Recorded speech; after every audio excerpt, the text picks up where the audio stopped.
Per usual, again, this channel is for educational purposes only and is not intended as financial advice. It's Wednesday. Let's take a look at some alts. We have FOMC today. We had GDP come in at 3%. We had some ADP jobs numbers come in better than expected.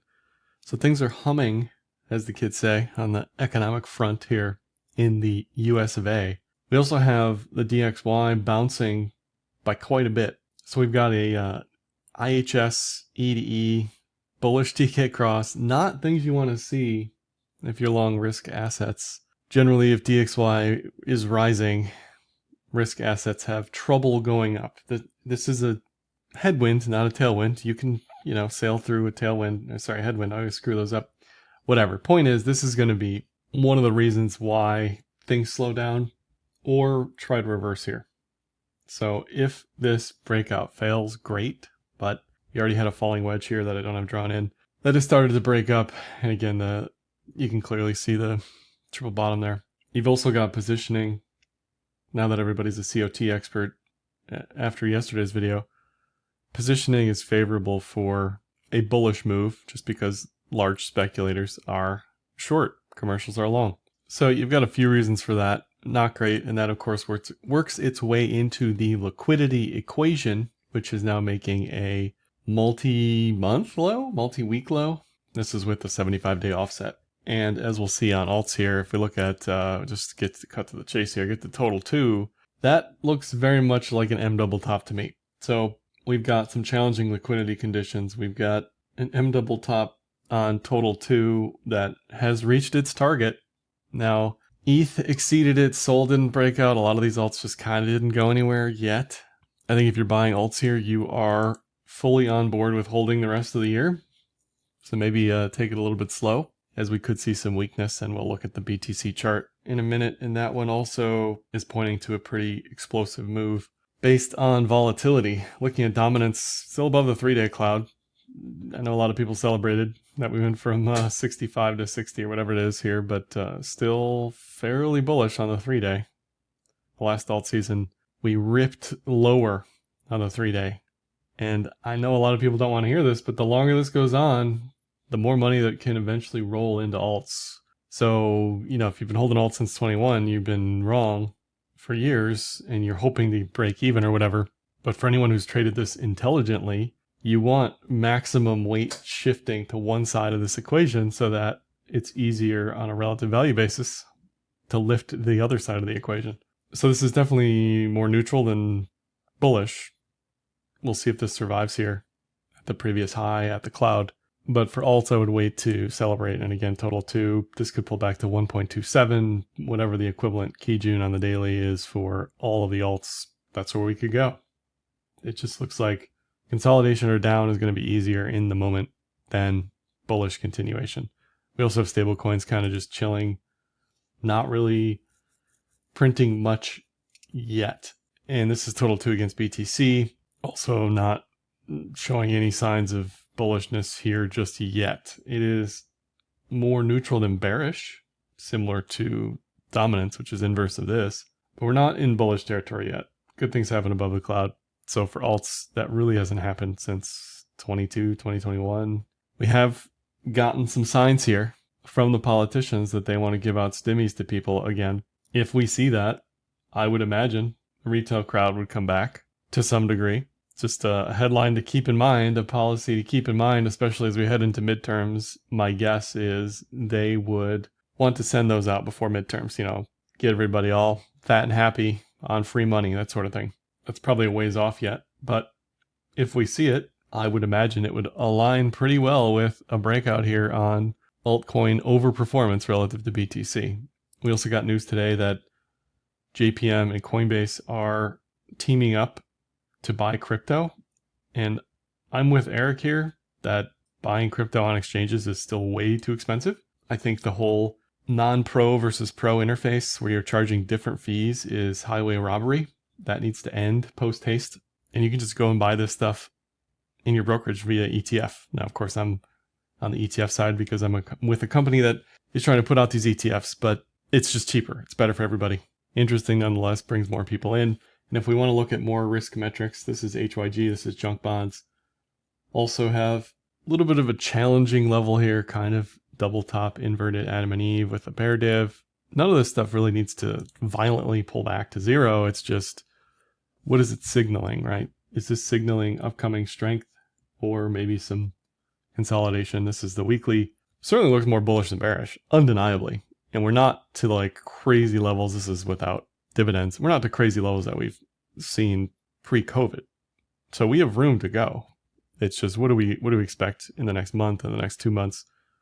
Probably a bunch of nothing, if I had to guess. And if we look at credit cycles relative to BTC cycles, this is what you want to see. You want to see this slow rise up with an eventual move higher that would match the Bitcoin cycle going parabolic, right? So good news is, if this repeats, if this data is sound, if the model is sound, whatever, there's a chance that everything could just blow up and nothing matters anymore. And all of the stuff we've seen in previous cycles just isn't going to happen. But if it happens remotely the same, you would expect junk bonds to continue with BTC. So we haven't seen that yet. We're not to the top of this yet. This looks like we still have plenty of room to go.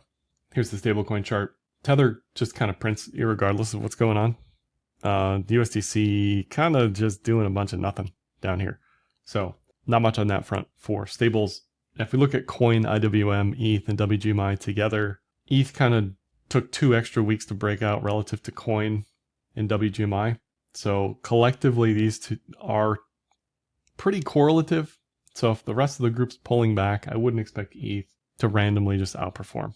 So again, more evidence that this probably is going to take some time. Watch charts flatlining. That's good.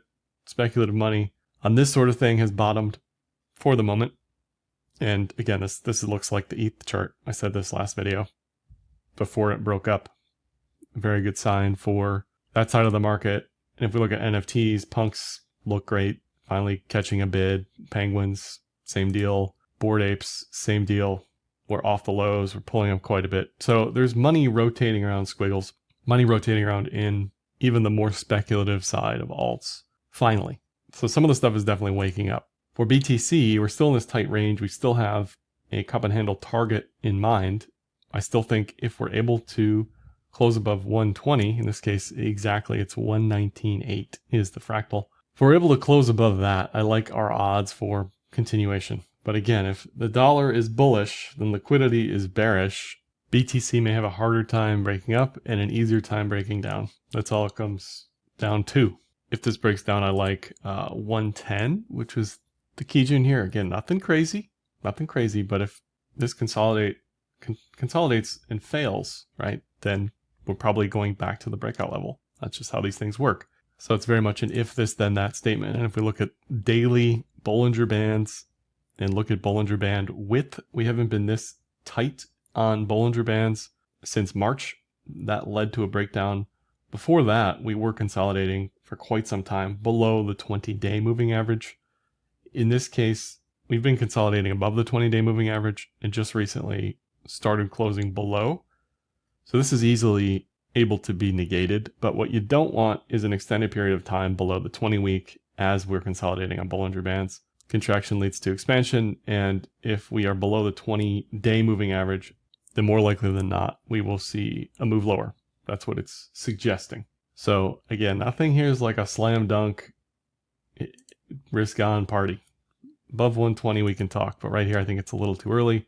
And there's only been 7 times where Bollinger Bands on the daily have been this tight.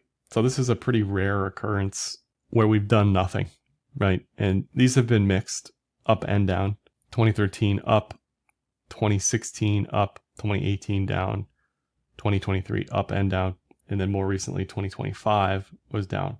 I think the bearish cases had more evidence in front of them than this case, but you still have to keep in mind the indicator is the indicator. It's telling you what it's telling you. Can't say it didn't tell you so otherwise. For ETH, measuring the cup and handle target, we still have room. I don't doubt eventually we're going to see all-time highs. I don't doubt that. We've moved up a lot super quickly. And we now have a pretty convincing bear div, probably with some sort of rising wedge. I could see a bear div continuation poking into this level, but I can't see us going much higher without consolidation, just because this thing has skyrocketed very quickly. If we pull down immediately, it's 3K. We can go sideways and do nothing. That's fine. But if we do pull back, it's probably 3K. I just don't see a setup here like previously, right? You know, again, if we compare this to the dollar, this is in a vacuum. This chart, you see this on anything, you're like, yes, hell yes. This is a higher high. This is in the cloud. This is a bullish DK cross. We got positioning. We got blah, blah, blah, blah, blah, right? Where if you look at crypto right now, we had a lot of that setting up for this eventual move that we got. So what more do you want here is the question in the near term. And then ETH BTC, same deal. Waited to get back above the cloud to break out. Bullish DK cross. Broke way up. Almost hit the target. Almost hit the measured move. And yes, it could go higher. You're probably going to get an additional bear div if it does go higher. If this breaks down, it's probably like 0.34 or something on ETH BTC. So not bearish. It's just in the immediate future, it's harder to expect this to continue. This all changes if Bitcoin does close above 120, but you know, it's a lot of if this then that. If the dollar pulls back, BTC could break the 120. Maybe Powell signals cutting rates today eventually, right? I don't know, right? It's a lot of up or down, but there are some key levels to pay attention to. We also have the ETH validator queue, which most of this is from Justin Sun on Lido, but it's just something to keep in mind, right? Will this matter? Will it not matter? This is 670 ETH exiting the queue. It's going to take 2 weeks. Is that enough to prevent ETH from going higher? Is it enough to help rip ETH lower? Is it neutral? Is it meaningless? We'll see, right? We'll see. But it is not on its face bullish to see a bunch of ETH coming out of validators. Just a little nugget to watch. Sol probably goes nowhere for a little while. This is kind of an inverted Adam and Eve as well up here. Tried to break out, hasn't done anything. A lot of the pump.fun stuff activity has moved to bonk. Sol does not have an ETF as of yet, so it's probably going to be harder for Sol to move higher. But I do eventually like something at an all-time high retest. That's it. It's probably going to take a little bit of time.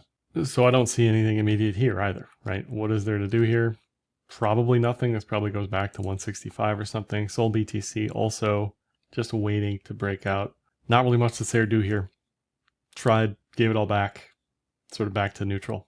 Not really much to do. Love to see this curl up eventually, but sitting here today, nothing.